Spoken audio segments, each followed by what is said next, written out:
मां नर्मदा को गंगा समान पवित्र नदी माना जाता है, जिसे मध्य भारत की आत्मा भी कहा जाता है।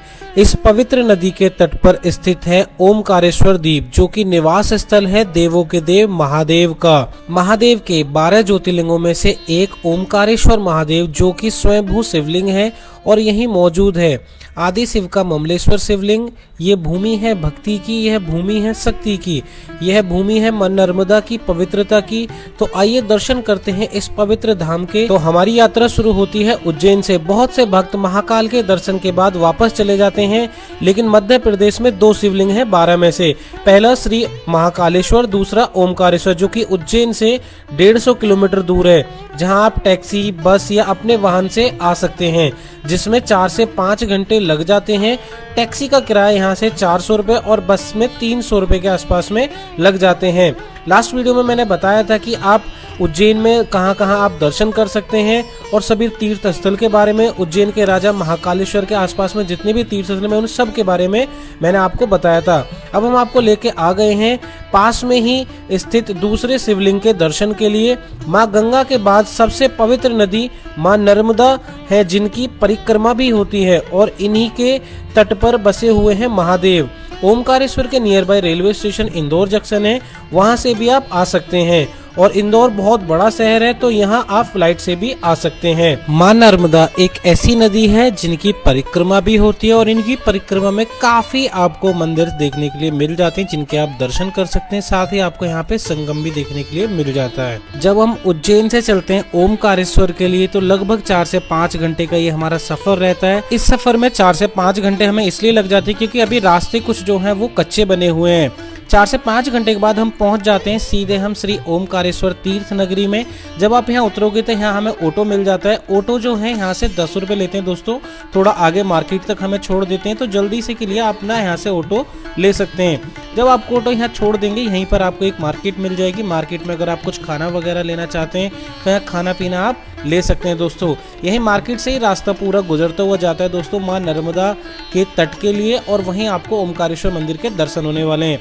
यहाँ से आपको 2 रास्ते मिल जाएंगे। एक होता है स्काई वॉक, जो कि पुल पर होते हुए आप दूसरी तरफ जा सकते हैं। एक रहेगा यहाँ पे गौमुख घाट के लिए, जहाँ पर भी दर्शन कर रहे हैं। तो ये है गौमुख घाट। यहाँ आपको ये दर्शन इस तरह का आपको मिलने वाला है। यहाँ आपको दिन के समय में बोटिंग वगैरह भी होती है, इनमें बोटिंग वगैरह भी आप कर सकते हैं दोस्तों। यहाँ आप इस जगह पे नर्मदा मैया में स्नान करके भगवान के दर्शन करने जा सकते हैं। यहाँ पे कपड़े चेंजिंग के लिए यहाँ की गवर्नमेंट ने सारी सुविधा उपलब्ध कराई हुई है दोस्तों। साथ ही ये जो ऊपर आपको लाइटिंग नजर आ रही है, ये बना हुआ है स्काई वॉक वाला पुल, जो कि झूला वाला पुल है दोस्तों। जैसे कि आपने हरिद्वार की तरफ देखा होगा ना, ऋषिकेश के अंदर, सेम वैसे ही झूला पुल यहाँ पे बना हुआ है। झूले की तरह आपको सेम टू सेम आपको ऋषिकेश की तरह यहाँ महसूस होने वाला है। आप देख सकते हो माँ नर्मदा मैया के पास में कितनी ज्यादा भीड़ अभी श्रद्धालुओं की आई हुई है। यहाँ पे वोटिंग वगैरह भी होती है। वोटिंग के टाइमिंग के हिसाब से दोस्तों यहाँ पे चार्जेस आपको अलग अलग देखने के लिए मिल जाते हैं। सामने दूसरी की तरफ आप देखोगे तो जो लाल लाल पत्थर जहाँ लाइटिंग नजर आ रही है, ये ऊपर पहाड़ी पर स्थित है दोस्तों भगवान की शिवलिंग, जिनके आज हम आपको दर्शन कराने वाले हैं। आप वोटिंग के थ्रू और स्काई वॉक के थ्रू आप दूसरी तरफ जा सकते हैं। वो जो सामने की तरफ है, ये मुख्य ओमकारेश्वर मंदिर मदांता द्वीप पर स्थित है। एक अन्य महत्वपूर्ण मंदिर और है यहाँ, जो कि ममलेश्वर महादेव का मंदिर है। नर्मदा नदी जो है, इनको 2 भागों में बांटा गया है। ओम के आकार का द्वीप बनाती है, जिससे नदी स्वयं पवित्र हो जाती है, और इसके पत्थरों का जो है ना दोस्तों स्वयंभू शिवलिंग है। नर्मदा मैया के अंदर जितने भी आपको जो पत्थर मिलेंगे, वो ऑटोमेटिक ही ना आपको ना शिवलिंग के रूप में आपको दिखते हैं। यहाँ की मार्केट में आप देख सकते हो कि इस तरह के इसमें पत्थर निकलते हैं, जिन्हें हल्का फुल्का घिस के इस आकार में बना दिया जाता है। जब आप ऊपर सीढ़ियों से जाएंगे तो एक पुल और बना हुआ है, जहाँ से मुख्य द्वार है, जहाँ आप ना शिवलिंग के दर्शन के लिए आप जाते हैं दर्शन के लिए, तो मुख्य द्वार आपको यहाँ पर देखने के लिए मिल जाता है। इस मुख्य द्वार कर होते हुए एक चौक आता है। जैसे आप जेपी चौक से अंदर की तरफ आप जाएंगे, तो यहाँ से आप ना जैसे शिवलिंग के दर्शन करने के लिए जाना है, तो यहाँ कर आप जा सकते हैं। यहाँ एक गेट द्वार बना हुआ है बहुत बड़ा, और यहाँ पे काफी ज्यादा जिगजैग बनाई हुई है। जैसे ही आप इन्हें पार करेंगे तो सामने एक आपको पुल दिखने वाला है दोस्तों, जिससे आप दर्शन के लिए भी हम मंदिर की तरफ जाने वाले हैं। अभी दर्शन में जो टाइमिंग की बात करें, जैसे जनवरी का महीना है, तो अभी 4 से 5 घंटे आराम से लग जा रहे हैं। सामने उस द्वीप पर स्थित है दोस्तों शिवलिंग, जो कि श्री ओमकारेश्वर महादेव जी का यहाँ पे आपको शिवलिंग देखने के लिए मिलने वाला है। आप देख सकते हैं यहाँ की रात में कितनी ज्यादा चमक आपको नजर आ रही है दोस्तों। और सामने जो पहाड़ी पर ओमकारेश्वर पहाड़ पर आदि शंकराचार्य की 108 फीट ऊंची प्रतिमा है, जिसे स्टैचू ऑफ के नाम से जाना जाता है। ये अष्टधातु से बनी हुई है जो कि 12 साल की उम्र में ओमकारेश्वर आए आदि शंकराचार्य के बाल रूप को दर्शाती है। ये 108 फीट ऊंची है, जैसे कि आप देख सकते हैं पहाड़ी पर बहुत ऊंचे पर ये बनी हुई है। यहाँ पर आप देख सकते हैं एक शू स्टैंड मिल जाएगा। यहाँ आप जैसे कि अपना बैग वगैरह आप जमा कराना चाहते हैं तो चार्जर बेस पे आप जमा कर सकते हैं। यहाँ अगर आप शिवलिंग के जल्दी दर्शन करना चाहते हैं तो वो भी आप कर सकते हैं। यहाँ पे बैंड वगैरह मिल जाता है। यहाँ आरती श्रृंगार दर्शन के बारे में कि कितने बजे कौन कौन सी आरती होती है और श्रृंगार का भगवान का क्या टाइम है, तो यहाँ आपको सारी चीजें वो भी मेंशन देखने के लिए मिल जाएंगी। यहाँ से जैसे ही आप पुल से नीचे की तरफ उतरेंगे तो यहाँ से परिक्रमा वाला पथ आ जाएगा जो कि पैदल का रास्ता होता है। परिक्रमा अगर करना चाहते हैं तो परिक्रमा भी आप कर सकते हैं। और पैदल का जो रास्ता है वो मार्केट करके बीच में से होता हुआ जाता है। बीच में आपको हनुमान जी का एक छोटा सा मंदिर देखने को मिलेगा, वहाँ पे आप मत्था टेक सकते हैं और आगे अपनी लाइन में आप आगे बढ़ सकते हैं। दुकानों पर आपको छोटे छोटे शंख और छोटे छोटे शिवलिंग आपको बहुत ज्यादा देखने के लिए मिलेंगे, क्योंकि नर्मदा मैया में खुद ही उत्पन्न होते हैं दोस्तों ये शिवलिंग।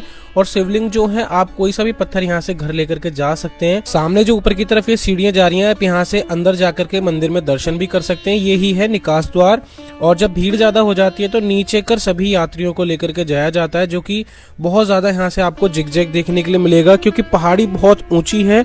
तो 7 से 8 मंजिला एक तरीके से आपको ऊपर पैदल पैदल चलना होगा, जैसे कि आप देख सकते हैं। मतलब जिगजैग बना हुआ है। जब यहाँ भक्तों की भीड़ ज्यादा हो जाती है तो यहाँ के जो कर्मचारी होते हैं इस रास्ते को खोल देते हैं, जो कि काफी ज्यादा जिगजैग बना हुआ है। और रास्ते में आप भीड़ देख सकते हो कितनी ज्यादा भक्तों की यहाँ पर भीड़ है। और हम भी काफी देर से यहाँ पे खड़े हुए हैं, जैसे कि आप सभी देख सकते हैं। मतलब जितना टाइम आपको महाकालेश्वर में लगता है उससे ज्यादा आपको यहाँ लगने वाला है, क्योंकि अभी काफी ज्यादा ऊपर है और ऊपर तक ना भीड़ काफी ज्यादा है भक्तों की। यहाँ पे रात का आप यहाँ का नजारा देख सकते हैं कि कितना ज्यादा सुंदर यहाँ का नजारा है। अभी जब हम आपके सामने खड़े हुए थे तो दूसरी तरफ खड़े हुए थे किनारे पर, लेकिन अभी हम आ चुके हैं मंदिर के आसपास दोस्तों। और मंदिर के पास हम अभी पहुंचने वाले हैं। मध्य प्रदेश के खंडवा जिले में नर्मदा नदी के किनारे ये ओमकार के नाम से ये द्वीप है। चारों तरफ से आप देखेंगे तो ये ओम के आकार में द्वीप बना हुआ है। आप देख सकते हैं कि अभी हम कितने ऊपर आ चुके हैं और अभी हमें 3-3.5 घंटे हो चुका है। यहाँ जो शिवलिंग है दोस्तों यह 12 ज्योतिर्लिंगों में से एक है और पुराणों में इसे ओमकार पर्वत भी कहा गया है। यहाँ की जो शिवलिंग है वो भूमि से प्रकट हुई थी, इसलिए यहाँ के शिवलिंग को न स्वयं प्रकट माना जाता है दोस्तों। ओमकार के साथ ममलेश्वर मंदिर के दर्शन भी किए जाते हैं, जिससे शिव की कृपा प्राप्त होती है। माना जाता है कि शिव जी प्रतिदिन रात में यहाँ सोने आते हैं और उनके दर्शन भी सभी तीर्थ यात्रियों को पूर्ण होते हैं। नर्मदा नदी के उत्तरी तट पर स्थित एक मात्र यह ज्योतिर्लिंग है दोस्तों। और भक्त ओमकारेश्वर की परिक्रमा 7 से 8 किलोमीटर की करते हैं, जिनमें कई प्राचीन स्थल आते हैं, जिनमें कई सारे मंदिर और भी देखने के लिए मिल जाते हैं। यहाँ शनिदेव की भी आपको एक मूर्ति देखने के लिए मिल जाएगी, जिनके आप दर्शन कर सकते हैं। और साथ ही आप अंदर की तरफ जाएंगे तो यहाँ थोड़ा सा घुमावदार यहाँ पे आपको रास्ता देखने के लिए मिलेगा, जो कि थोड़ा ऊपर नीचे बना हुआ है दोस्तों, जिसमें आप अभी मंदिर की तरफ हम जा रहे हैं दोस्तों दर्शन के लिए। इस प्रांगण में यानी कि मंदिर के प्रांगण में नंदी की मूर्ति स्थापित की गई है और नंदी के भी आप दर्शन यहाँ पर आकर के आप कर सकते हैं। साथ ही सामने की तरफ आपको कई सारे स्तंभ नजर आएंगे। ऐसा स्तंभ जो है अन्य मूर्तियों के पास में नहीं मिलता है, लेकिन ओमकारेश्वर महादेव के आप मंदिर के अंदर देख सकते हो कि काफी ज्यादा यहाँ आपको स्तंभ नजर आएंगे और इनके ऊपर जो आप कलाकारी देखोगे काफी ज्यादा आपको पुरानी देखने के लिए मिल जाएगी। यहाँ पर आप दर्शन कर सकते हैं। अगर आप बेल पत्र जल आदि लेकर के आते हैं तो यहाँ पर उनके अलग अलग स्थान बनाए हुए हैं। तो जल आप एक तरफ चढ़ाएं, पत्र आदि आप एक तरफ चढ़ाएं, तो दोनों तरफ आपको ये चीजें यहाँ पर देखने के लिए मिल जाएंगी, जिससे कि यहाँ की जो साफ सफाई है वो अच्छे से बनी रहे।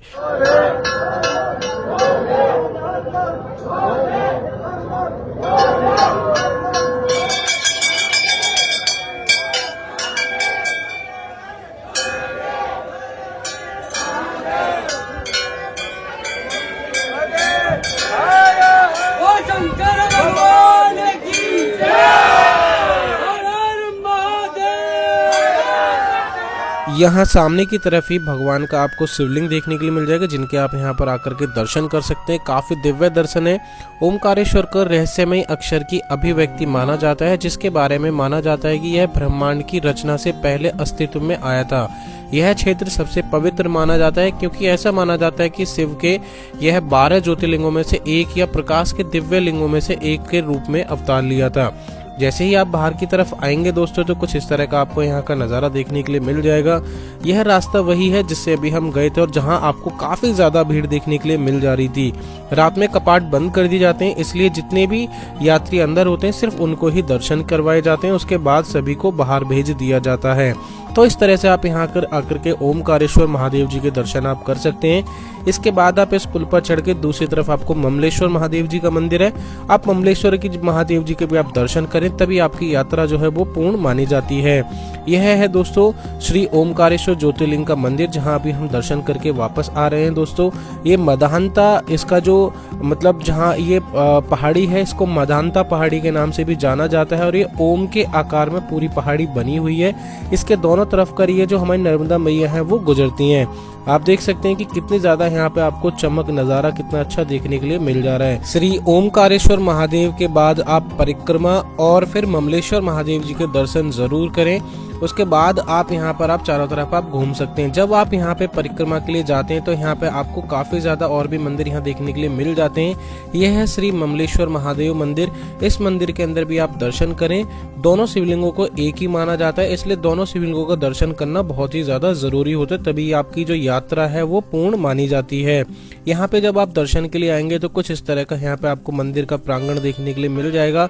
मंदिर बहुत हजारों साल पुराना है दोस्तों यहाँ पे, और शिवलिंग जो ये भी स्वयंभू आई हुई है, यानी कि स्वयं भूमि से प्रकट हुई है दोस्तों ये। इसके बाद जब आप परिक्रमा वाले क्षेत्र में जाते हैं तो वहाँ पे आपको काफी ज्यादा मंदिर और भी देखने के लिए मिल जाते हैं। ये है गौमुख घाट, यहाँ पर आप आकर के स्नान वगैरह कर सकते हैं और वोटिंग वगैरह भी आप यहाँ पे आकर के आप कर सकते हैं। यह है गौमुख का भी दोस्तों थोड़ा सा पानी की आ जाने की वजह से नीचे हो चुका है। यहाँ पर आप पूजा वगैरह आप कराना चाहते हैं तो पूजा वगैरह भी आप यहाँ पर आकर के आप करा सकते हैं। इसके बाद अब हम चलते हैं दोस्तों तो बोटिंग के लिए। तो यह है बोटिंग ओमकारेश्वर में। जब आप जाएंगे तो ऋण मुक्तेश्वर महादेव जी का मंदिर मिलेगा, यानी कि जब आप परिक्रमा वाले मार्ग पर जाते हैं तो यहाँ पे आपको काफी ज्यादा धर्मस्थल मंदिर देखने के लिए मिल जाते हैं जिनके आप दर्शन करें। साथ ही आपको गौरी सोमनाथ मंदिर मिलेगा, वहाँ पे भी आप दर्शन कर सकते हैं। यह मंदिर से यानी कि ओमकारेश्वर महादेव मंदिर से कुछ ही दूरी पर स्थित है, जहाँ पर आप आकर के इनके दर्शन आप कर सकते हैं। जब हम परिक्रमा के लिए आएंगे तो ये सारे मंदिर आपको वहाँ पर देखने के लिए मिल जाएंगे। आप यहाँ का आप आर्किटेक्चर आप यहाँ का देख सकते हो कितना ज़्यादा बढ़िया है, और जो यहाँ की शिवलिंग है वो काफ़ी ज़्यादा बड़ी है दोस्तों।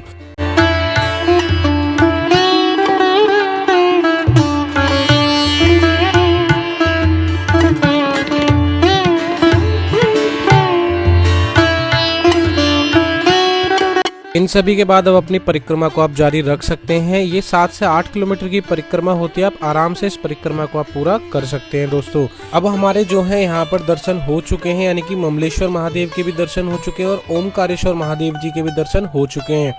साथ में हमारी परिक्रमा भी पूरी हो चुकी है। टोटल डेज की हम बात करें तो हमारी जो 3 दिन के अंदर हमने ओमकारेश्वर महादेव और दोस्तों हमारी जो दूसरी शिवलिंग थी श्री महाकालेश्वर जी की, हमने ये दोनों की दोनों कवर कर ली हैं। और हमारी जो कवरेज है यानी कि हमारा आना जाना टोटल टाइमिंग हमें 3 दिन का लग गया है दोस्तों। दिल्ली से 3 दिन के अंदर हम वापस रिटर्न भी हो चुके हैं। टोटल हमें 3 दिन ही लगे दोस्तों आने जाने में और दोनों जगह दर्शन करने में। तो वीडियो अगर अच्छी लगी हो तो वीडियो को लाइक जरूर करें, और चैनल पर अगर पहली बार विजिट करें तो चैनल को जरूर सब्सक्राइब करें।